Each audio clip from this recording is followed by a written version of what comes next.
ஜெபம் என்பது ஆண்டவரோடு பேசுகிற ஒரு காரியம், ஆண்டவரோடு கூட உரையாடுகிற ஒரு காரியம், அவரோடு கூட ஐக்கியப்படுகிற ஒரு காரியம்.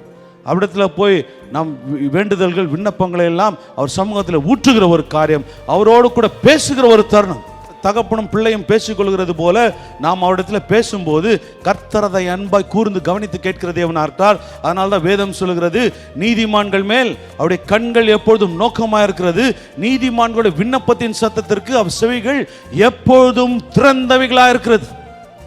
விண்ணப்பத்தின் சத்தத்தை கேட்பதற்காய், நாம் அவரோடு பேசுவதை கேட்பதற்காய் அவர் செவிகளை எப்போதும் திறந்து வைத்து அவர் காத்து கொண்டிருக்கிற தேவனாக இருக்கிறார். ஆமென்.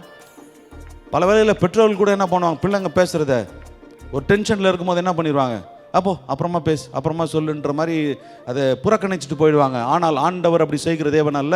எந்த நேரத்திலும் அவர் சமூகத்தில் காத்திருந்து அவரை நோக்கி நாம் கூப்பிடுகிற போது, நாம் கூப்பிடுகிற அந்த சத்தத்தை, அந்த விண்ணப்பத்தின் சத்தத்தை, நம்முடைய கூக்குரலை, நம்முடைய வேண்டுதல்களை அவர் செவி கொடுத்து கேட்கிற தேவனாக இருக்கிறார்.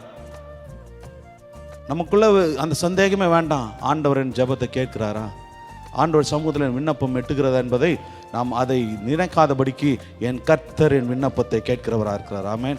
கர்த்தர் என் ஜெபத்தை கேட்கிற தேவனாக இருக்கிறார். ஏற்ற நேரத்தில் அந்த ஜெபத்திற்கு பதில் தருகிற தேவனாக இருக்கிறார்.